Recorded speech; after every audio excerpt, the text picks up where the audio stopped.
Senate will come to order. The senators will please take their seats.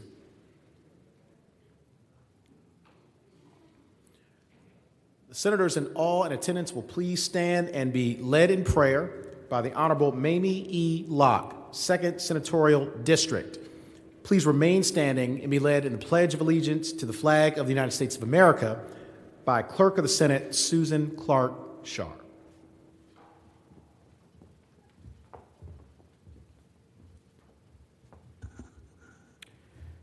Good morning. I begin with a brief meditation. May God be above you for blessings, below you for support, before you for guidance, behind you for protection, beside you for comfort, and inside you for strength and determination. Now let us pray together. Almighty God, thank you for this day. We ask now that you guide our hearts and minds as we govern our people.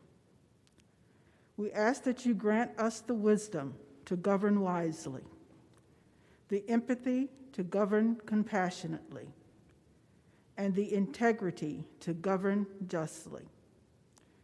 Help us to be level-headed and straightforward in purpose. Help us conduct the business of your people with clarity and honor. Let us be slow to speech, deliberate in thought, and always swift to reconciliation. Amen.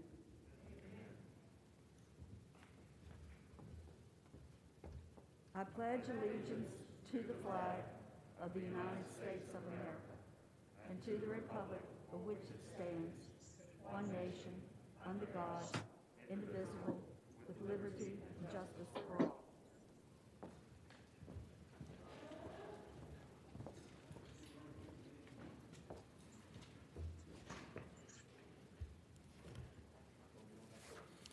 Senator from James City County, Senator Norman.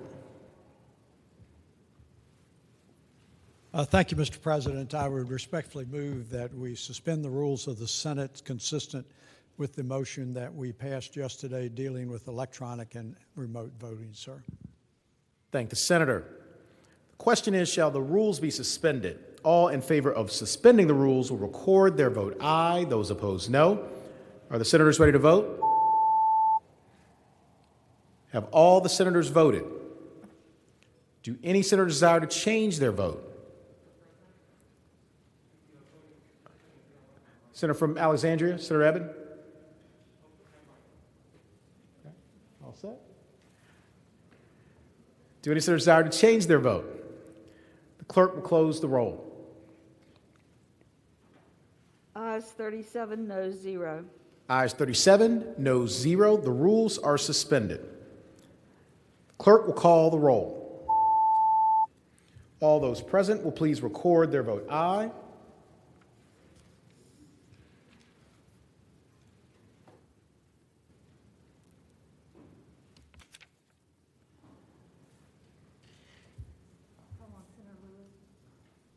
Senator Lewis, how do you vote?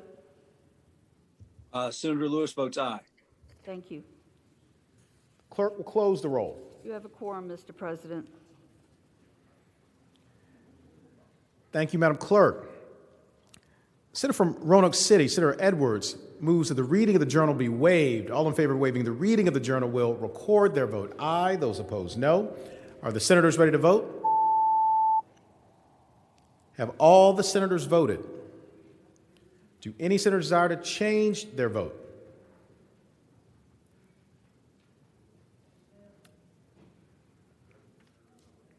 Senator Lewis, how do you vote? Senator Lewis votes aye. The clerk will close the roll. Ayes 34, noes 3. Ayes 34, noes 3. The reading of the journal is waived. The clerk will report any communication from the House of Delegates. Do not have any, sir. Thank you, Madam Clerk. The clerk will report any communication from the governor. We do not have any, sir.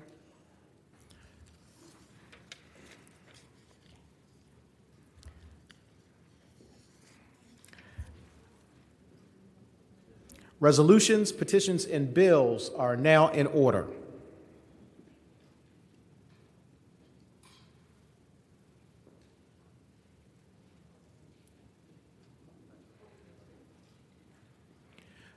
Senator from Hanover, Senator McDougal. Thank you, Mr. President. Mr. President, would the journal reflect that the senator from Fauquier is away on pressing personal business? Thank the senator. The journal will so reflect. Is there any other business to come in the morning hour? Do any other senators wish to be recognized?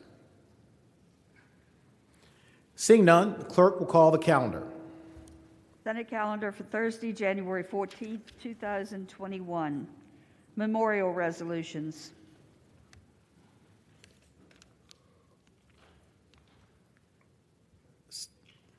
Senior Senator from Fairfax, Senator Saslaw.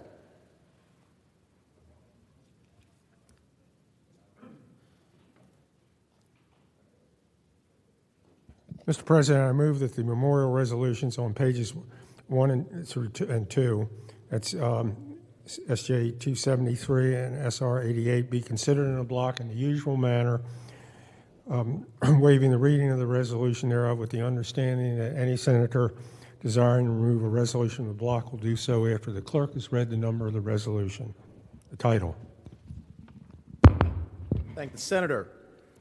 The question is, shall the memorial resolutions on pages 1 through 2, Senate Joint Resolution 273 through Senate Resolution 88, be considered in the block in the usual manner, waiving the reading of the resolutions thereof, with the understanding that any senator desiring resolution be removed from the block will do so after the clerk has read the title of the resolution. All in favor of the motion will say aye. Aye. Those opposed, no. The ayes have it. The motion is agreed to. The resolutions are before us in the block. The clerk will read the titles of the memorial resolutions. Senate Joint Resolution 273, celebrating the life of Bruce Winston Edwards. Senate Joint Resolution 283, celebrating the life of Marissa L. Fleck. Senate Joint Resolution 287, celebrating the life of the Honorable Bernard S. Cohen. Senior Senator from Fairfax, Senator Saslaw. Mr. President, may that come out of the block. Without objection, the resolution is removed from the block. Senate Resolution 84, celebrating the life of William C. Washington. Senate Resolution 85, celebrating the life of Jeffrey Peter Powell, M.D. Mr. President. Senior Senator from Chesapeake, Senator Cosgrove. Thank you, Mr. President. I would ask that SR 85 come out of the block and bar for the day. Thank the Senator. Thank you. Without objection, that resolution will be removed from the block and go by for the day. Senate Resolution 86, celebrating the life of Dora McGlone Harris. Senate Resolution 87, celebrating the life of Ruth Ann Whitby Green. Senate Resolution 88, celebrating the life of Robert Jean LaRosen. The resolutions will be agreed to in the usual manner. All those in favor of agreeing to the memorial resolutions will please rise.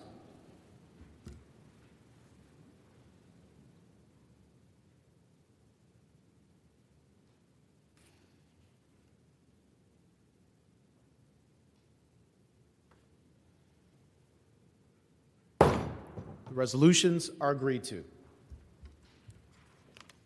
Senate Joint Resolution 287. Senior Senator from Fairfax, Senator Saslaw.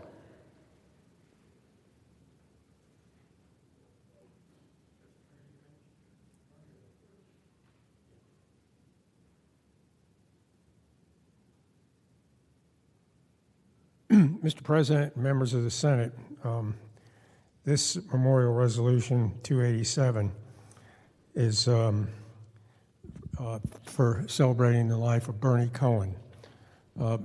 Bernie came to the House of Delegates in 1980, and he had already been involved in one of the landmark cases in this country and had quite a record, and I'll tell you about just a couple of the bills.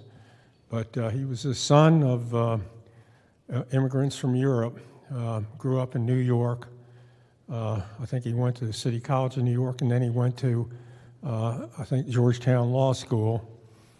And when Bernie was 32 or 33, a case was referred to him by the ACLU. He and Phil Hirschkoff took a case involving Richard and Mildred Loving. They were an interracial couple that had gotten married. I think they got married in D.C., but when they came to Virginia, they were in violation of the law, which we were one of, I think, 16 states that banned interracial marriages. And Bernie and Phil took the case. And by the way, the Lovings were told that they had a choice of going to jail in Virginia or for marrying, or they could leave the state for 20, but couldn't come back for 25 years. And they took the case, he and Phil Hirschkoff, to the U.S., it got all the way to the U.S. Supreme Court. And it was a unanimous 9-0 decision, striking down the law in Virginia and the other 16 states. And I was at an event one time, Bernie played part of the hearing in the Supreme Court that had been recorded. It was audio. And Chief Justice Earl Warren asked the Attorney General of Virginia, who was representing Virginia in the case, he said that he noticed that he said that Asians can marry blacks, Asians can marry whites, but blacks and whites can't marry, and why is that? Well, he didn't answer. And finally, Warren said to him, "I'm going to ask you one more time, and you better answer." And he asked him, and the answer was, "I don't know." So, as I said, they ruled 9-0, striking down the law. Richard and Mildred Loving, they lived for a time in Virginia, and Richard was killed by a drunk driver, I think in early 70s, and Mildred Loving died in, I think, 2008 as a result, I think it was of pneumonia. She was 68, he was 41 at the time when he died. Bernie got elected to the House of Delegates in November of 1979. He replaced another delegate named, I think it was Dick Hobson. And he had quite a legislative record. His first or second year in the General Assembly, and to give you an idea of what things were like in the, in those days, Bernie put in a bill, if you can believe this, that this required a bill to decriminalize being gay. It was illegal in Virginia. In fact, it was illegal to serve someone who was gay. You could lose your ABC license if you served alcohol. This is how bad this situation was. Well, the bill didn't go anywhere, as you could pretty much imagine. Then a couple of years later, he was the one that put in the bill, essentially giving you the right to die, to refuse, prolonged treatments at any time. You or, whoever your parents or someone who had the authority could ask for that, and it absolved the doctors who, had they done that prior to this law, would have been guilty of committing a crime had they done this. He also put in the first bill that started the ball rolling on indoor smoking. And at first it banned it indoors in most commercial places, and then ultimately, and I think our current governor was involved. Restaurants could block off 25% of the space, and that, I think, was finally ended about 7 or 8 years ago. So he had quite a distinguished record. And as a person, there wasn't a more decent guy. And extraordinarily bright. I mean, just super bright. And really had quite a very successful life.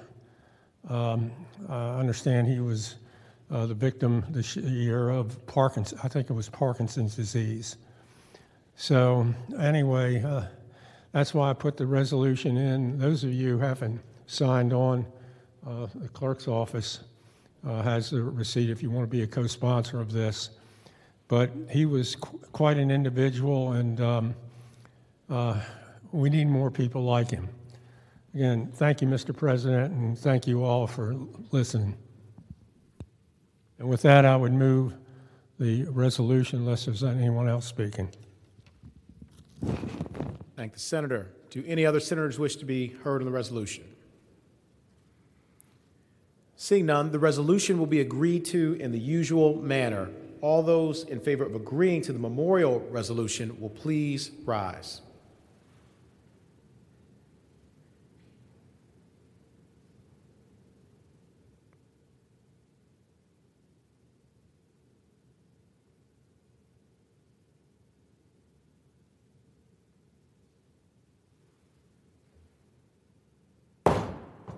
The resolution is agreed to. Commending resolutions. Senior Senator from Fairfax, Senator Saslaw.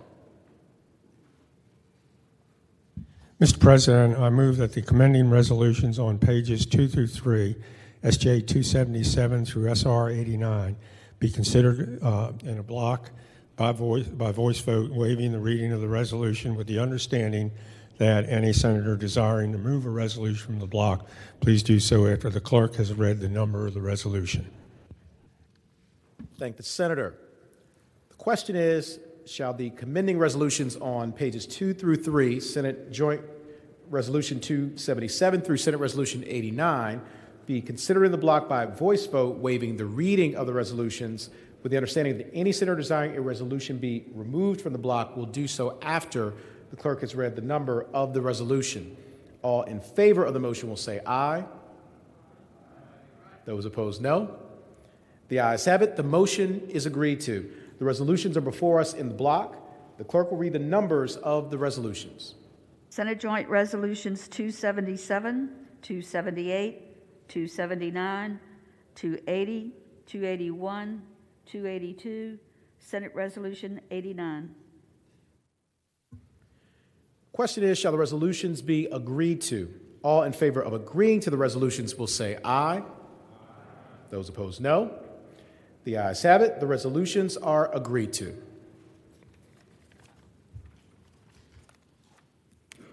The senior senator from Fairfax, Senator Saslaw. Mr. President, I inquire of the clerk, does that complete the calendar? Yes, sir. Thank you, Madam Clerk. Is there any other business to come before the Senate? For what purpose does the senior senator from Virginia Beach, Senator D. Steph, rise? Mr. President, I rise for appointed personal privilege. Senator has the floor. Mr. President, on October 13th, 2020, the notorious Virginia Parole Board, which has the full support of the administration, decided to grant parole and release from prison a 48-year-old convicted murderer and sexual offender, Gregory Allen Joyner. Joyner was supposed to have spent his entire life plus 10 years in prison. But as I have highlighted countless times in the past, when a criminal is sent to prison for life here in Virginia, well, it doesn't really mean life, or 2 lives, or 3 lives, plus 118 years. Not under this parole board, not under this administration, at least. Joyner strangled and murdered Sarah Jane Jameson, a 15-year-old Lynchburg girl, after having sex with her. He then buried her body near her parents' home. If not for the resulting decomposition of her body after being abandoned in the woods for 2 weeks, prosecutors would likely have been able to prove she had been raped and consequently achieved a capital murder conviction. The Virginia Parole Board has decided that this unrepenting murderer should be released from prison and allowed to enjoy the many years of life he has ahead of him. The Parole Board advised that the victim's family that they believed Joyner had been rehabilitated. It's clear to me, and it's clear to the victim's family, that Joyner deserves to be punished for his heinous violent crime that stole the life of this young girl and shattered the lives of her loving family and so many in Lynchburg. I find it curious how in June of 2017, the Parole Board denied parole for the stated reasons: Joyner's history of violence, his extreme criminal record, and due to the serious nature of his criminal offenses. In 2016, the Parole Board told Joyner they considered him a risk to the community. Yet, a couple years later, none of this apparently mattered anymore. The magicians at the Parole Board have declared him rehabilitated.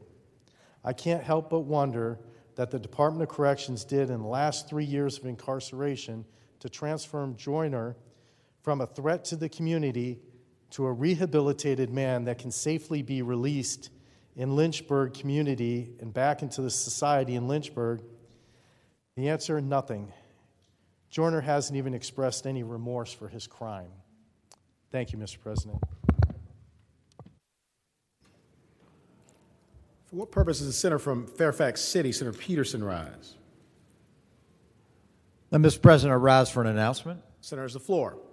Mr. President, ladies and gentlemen of the Senate, as you know, today is the second day we are in session. It's also my daughter Mary Walton's birthday today. Yeah, happy birthday, Mary Walton. It is always the evening for our annual agribusiness dinner. Sadly, we cannot meet tonight for the dinner, but I do want to make the following announcement, which I'm going to try and read with my old eyes. Tonight, the Virginia Agribusiness Council will host its Vision 2021 virtual meeting celebrating agricultural and forestry in Virginia from 5 to 7 p.m. As most of you know, the council is unable to hold the banquet at the Raceway as it usually does. However, I hope you will join us tonight at 5 p.m. so that we can get an update on the status of our number 1 and number 3 industries in the Commonwealth. The virtual event will showcase the incredible work that farmers, nurseries, foresters, and cooperatives are doing throughout the Commonwealth to continue to produce our food and fiber. You should have received in your email the link via Zoom, which is a program and instructions for the event. Be sure your staff checks for this important information. And as a side note, to help our friends at the council, if you sign on to the event tonight using an email different than your delegate email, make sure to let them know and enter your name as you are admitted so they know who is present. Thank you, Mr. President. I look forward to having all you all attend the evening this evening. Thank you. Thank the senator. For what purpose does the senior senator from Chesterfield, Senator Chase, rise? Thank you, Mr. President. I rise for the purposes of a personal privilege, please. Senator has the floor. Thank you, Mr. President. It was a great honor to speak at the January 6th Stop the Steal pre-rally in D.C. at our nation's capital in support of fair, transparent elections, in which every legal vote counts. An election in which, win or lose, voters have confidence that the system is fair. Under the pretense of COVID, all of that changed this year. Under the pretense of COVID, many of the safeguards that are normally in place to protect the integrity and sanctity of our elections were discarded, like the elimination of the photo ID law and the elimination of a witness signature for mail-in ballots, placement of unattended ballot boxes in non-specific locations in which anyone could drop off as many ballots as they desired. Mr. President, there are still outstanding concerns that thousands of votes in each state were switched from Biden to Trump by Dominion voting systems and manipulated by outside influences. Whether you agree with this opinion or not, quite honestly, is irrelevant because 83% of Republicans polled by Gallup in the days afterward indicated that they did not believe the reports. Many voters this year, like never before, they see the degradation of our election laws and decreased accountability and transparency as an intentional and coordinated attempt to create chaos, with that an opportunity for our election system to be overwhelmed with mail-in ballots. How many times this summer did elected Democrats, some of who are sitting in this room today, participate in peaceful rallies that turned into violence? Bricks thrown at law enforcement, businesses completely destroyed, cemeteries of war veterans desecrated with spray paint, set on fire, toppled to the ground, and one person was seriously injured. State and federal properties owned by the constituents of Virginia were destroyed. Even a former governor, Terry McAuliffe, referred to this as good trouble. Were Democrats trying to create, as they would say, good trouble under the guise of COVID to ensure President Donald Trump would not be elected? As a result, many Americans and Virginians feel that on Tuesday, November 3rd, a crime was committed by some in conjunction with the National Democratic Party to hijack our national election to ensure President Trump was not reelected. They feel the election was stolen. They came to D.C. on Wednesday, January the 6th. I attended both a pre-rally at the Capitol at 10 a.m. and one near the Washington Monument at 11 a.m. at which President Donald Trump spoke. Both rallies I personally attended were peaceful, as evidenced by the video I recorded with my phone, scanning the millions of peaceful Americans standing shoulder to shoulder, packed in like sardines, yet remaining courteous. Mr. President, these were everyday, ordinary citizens dressed in patriotic gear, many draping the American flag around their shoulders. The people I met were patriots who loved their country and drove from as far away as California to witness history, which they hoped would be overturning of the election results and set a second set of electors adopted. They had hoped that their presence would give Congress the courage to do the right thing and provide some sort of remediation. I can tell you that every person I spoke to said they felt our election was stolen. We have millions of people across our country right now who do believe this.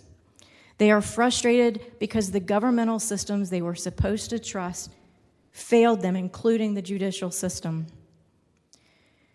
I had to be there to represent those of us who believe this election was stolen from we the people. Most have seen the video footage or heard the sworn testimonies from disenfranchised voters who say their vote was not counted. And when states were audited, we see firsthand where the guardrails have come off. A deluge of mail-in ballots, thousands of votes switched by Dominion voting systems.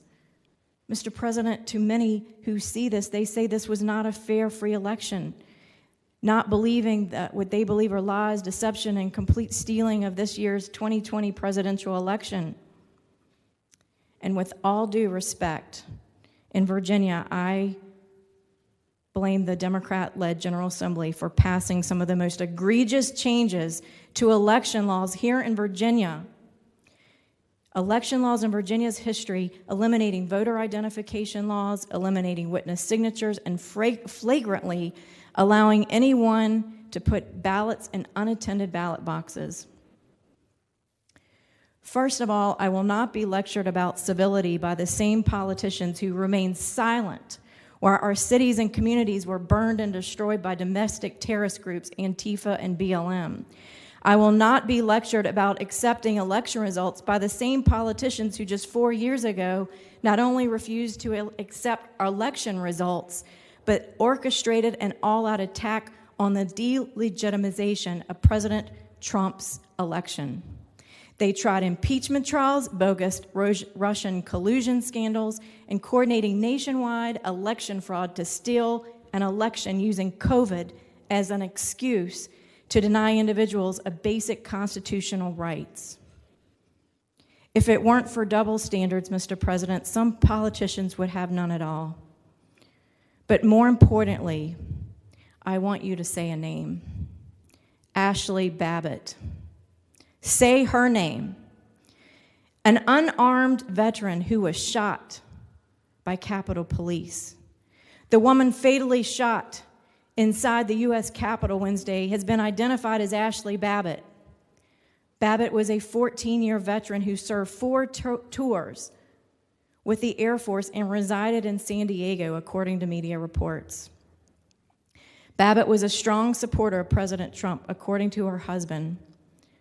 We remember Ashley and the 3 who died of medical emergencies and the Capitol Police officer who died during the chaos at the Capitol.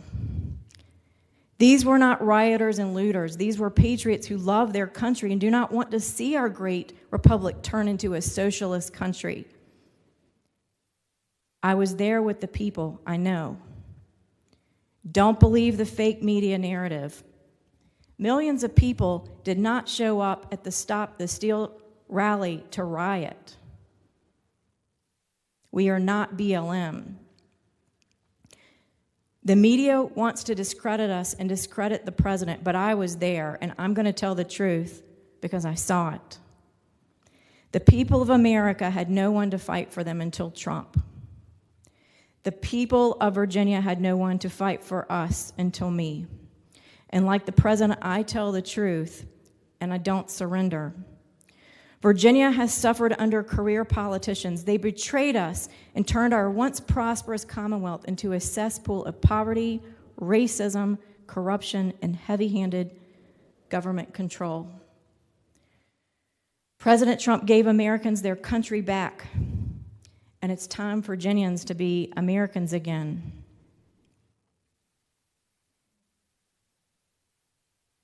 Mr. President, I have never once called for violence. I have never participated in violence, and I don't call for it in any way. We need, as the people of Virginia, I'm calling for peace. But I think it's important for those in this body to understand what other Virginians are thinking right now and why they are upset. What happened at the Capitol, I think it's wrong what happened, and I stand against the violence. But I think it's important that we understand that we in this body need to take a look at the actions, what is being called an insurrection now, and decide what we as Virginia legislators are going to do, which is why I am putting in legislation to put the guardrails back on our elections and to put those safeguards back in place to ensure we have a transparent, fair elections here in Virginia. And any effort by this body to censor me is completely outrageous, and I will call it for what it is worth. It is incomprehensible, the level of hypocrisy that is going on by members in this body who have participated in those very same riots and peaceful protest. So if you're going to call me out, I'm going to start calling people out in this room as well. If we're going to be a unified body, that includes all of us, including this senator right here, who is also, to remind some of you, a member of this body. Thank you, Mr. President.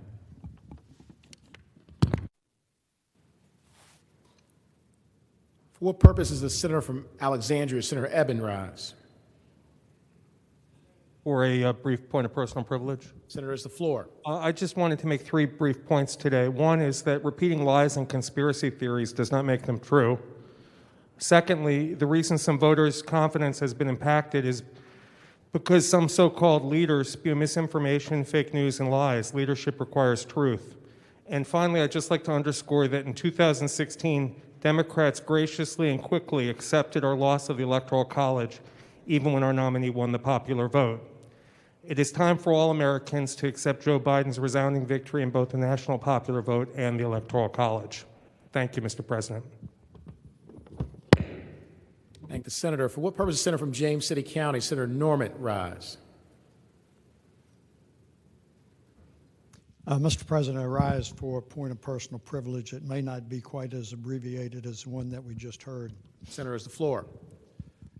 Mr. President, a couple of points. I remember a number of years ago when we first started doing live broadcast of the sessions of the Senate that there was a time constraint on it. And then the then majority leader reshuffled the rules a little bit so that points of personal privilege were moved from the beginning of the session until the end of the session, with the expectation that our broadcast time would be limited. I am wondering if we need to revisit that approach, Mr. President.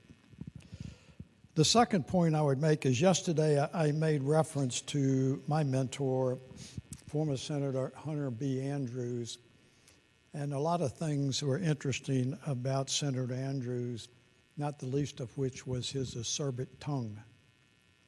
For those of you that may not be English majors, that means a really biting tongue.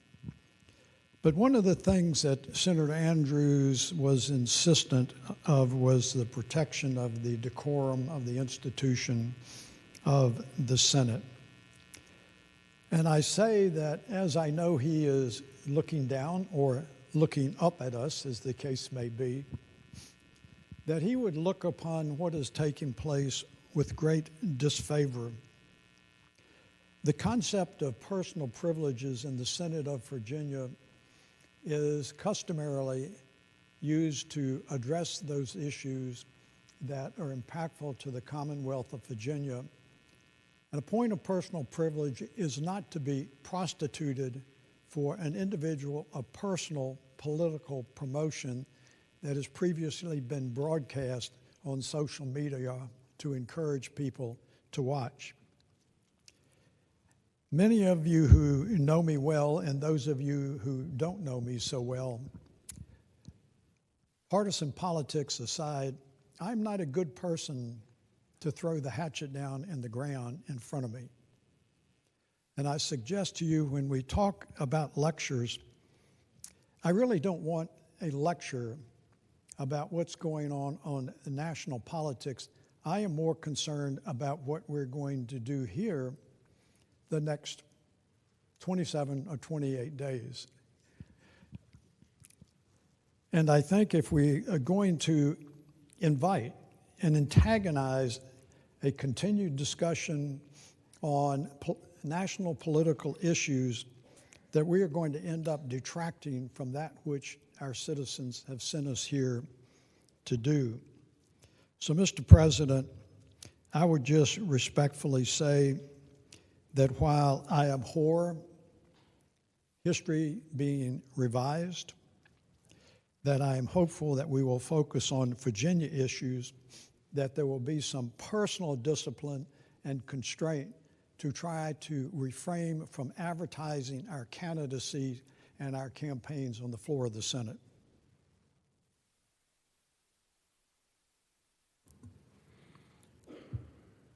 For what purpose is the senator from Arlington, Senator Favola, rise? Mr. President, I rise on a point of personal privilege. Senator has the floor. Thank you. I do think that as lawmakers in Virginia, we have a responsibility to make it easy for our voters to vote. And we were in the midst, and we still are, of a pandemic. And yes, we did pass laws that, allowed for a drop box under secured position, under a secure model.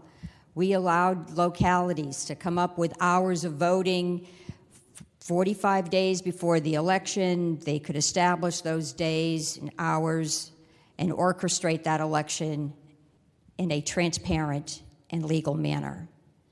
We had a record turnout of voters. This is a good thing. We should not in any way be afraid to empower the people whose work we are supposed to be doing. I know there are some very hurt feelings over the presidential election. I understand that. But each one of us held our tongue, allowed the system to work. Lawsuits were filed, 54 of them. Not one lawsuit was determined to have any merit. There's no evidence that there was any fraud or abuse of any magnitude taking place in this last election, in the presidential election. Not here in Virginia and not in any of the other states. I just think as leaders in our communities, it is our obligation to help people understand how our system works, what the checks and balances are, the fact that we live under a constitutional democracy, and we all have to be part of that. We have to uphold it, and we have to respect it. And that is a responsibility that we have as Virginia leaders. I think it's time that we all start realizing the truth and stick to the truth when we're talking to our voters. Thank you, Mr. President. For what purpose is the senior senator from Fairfax, Senator Saslaw, rise? Point of personal privilege. Senator, has the floor. You know, I've been here quite a while, and I've heard quite a few personal privilege speeches. But I got to tell you, I haven't heard anything even remotely close to what I heard a little while ago. And quite frankly, it would have been a little bit better and understandable if the senior senator from Chesterfield would have started out by saying once upon a time, because essentially that's what it was. It was a fairy tale. Comments that I just heard like that, if they appear, the Washington Post over there, comments on that, or the Richmond Times-Dispatch, hopefully you'll put it in your Believe It or Not column. You know, I voted for, back in '68, I voted for Hubert Humphrey. I was disappointed when he lost. I was disappointed again when Nixon was reelected, when Reagan beat Carter, when the first Bush beat Dukakis, and the second Bush beat Gore, and the election of Trump. I never once complained. I never once yelled fraud. And something that some of the people might think about, the two senators from Georgia that just lost, neither one of them claimed that the election was stolen or rigged. Now, here's the question that some of the people who believe these fairy tales, and that's what they are, might ask themselves. The president said his election was stolen in Georgia. He lost statewide by 11,700 votes. The two who didn't claim their election was stolen lost by, I think it was like 50 and 80,000 votes, which means that a Republican running statewide for president can do a lot better if the Democrats steal the election than if they don't. Does anybody want to explain that to me? This is just absurd. All these years, all these elections, nobody's ever made a claim like this, but we never had anybody in the White House like that. And by the way, having an American flag draped over your shoulder doesn't mean you're a patriot, particularly when you got a Nazi insignia under it or a Camp Auschwitz shirt. Get that straight. Thank you, Mr. President.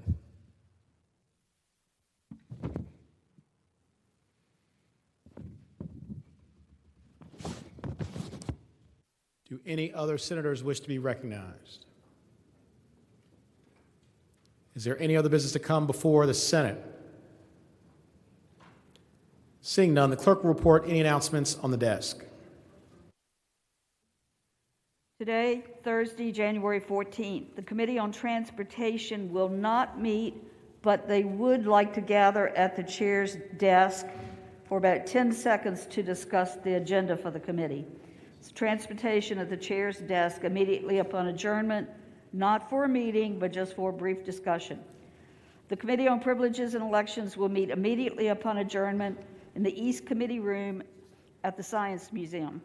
The Education and Health Subcommittee on K through 12 Public Education will meet 1/2 hour after adjournment in the Senate chamber at the Science Museum. Senators Hashmi, Howe, Locke, Donovan, and Peake. Tomorrow, Friday, January the 15th, 2021, the Committee on Rehabilitation and Social Services will meet at 8:30 a.m. in the East Committee Room at the Science Museum. The Education and Health Subcommittee on Health Professions will meet at 8:30 a.m. in the Senate chamber at the Science Museum. Senators Barker, Saslaw, Newman, Lewis, Donovan, Suderline, and Edwards. This is a schedule change. The Democratic Caucus will meet 1/2 hour before session in the Democratic Caucus Room. The Republican Caucus will meet 1/2 hour before session in the Republican Caucus Room. And I have a couple of announcements. I know yesterday on the floor there was a question about who could use the Bon Secours meeting space. And the email that went out said constituents. Constituents meant lobbyists, your own personal constituents, other constituents from other Senate districts, experts that you're having to come in and educate you on legislation, other legislators. So I just wanted to clarify that. I wasn't going to list everything because I've learned in politics, if you start listing names, you're going to leave someone out. So that was just a general term that I used.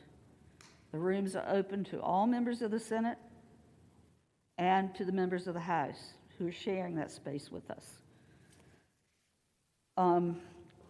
There have been several questions raised about issues around this building and what will take place next week. If you have inquiries or concerns about that, please call Chief Steve Pike, who is coordinating all of this, not cabinet officials. You go straight to Chief Pike, he will take care of your concerns and answer your questions. And during points of personal privilege, whether you agree with the person or not, and we'll go back to Senator Andrews, you are not supposed to walk around the chamber. So please stay seated, even if you don't agree with that person, and give them the courtesy you would want if you were speaking on a point of personal privilege. Thank you. Thank you, Madam Clerk.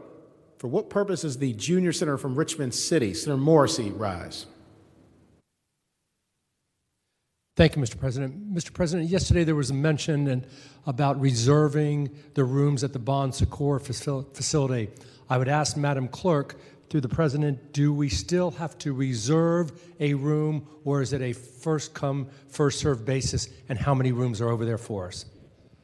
There are 4 rooms over there.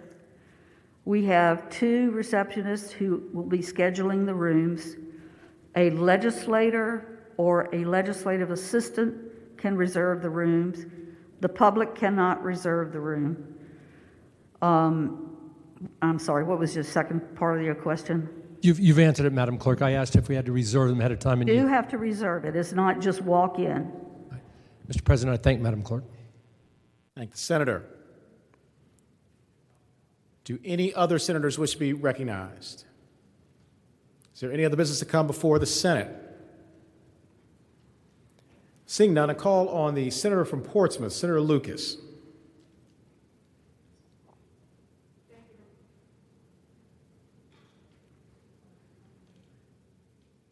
On your touchpad. There you go. Thank you, Mr. President. Mr. President, I move that the Senate do adjourn until 12 noon tomorrow.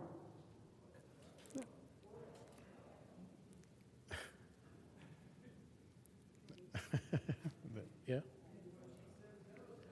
Okay. All right. That is the motion. The question is, shall the Senate stand adjourned until 12 noon tomorrow? All in favor of the motion will say aye. Aye. Those opposed, no. The ayes have it. The motion is agreed to. The Senate stands adjourned until 12 noon tomorrow.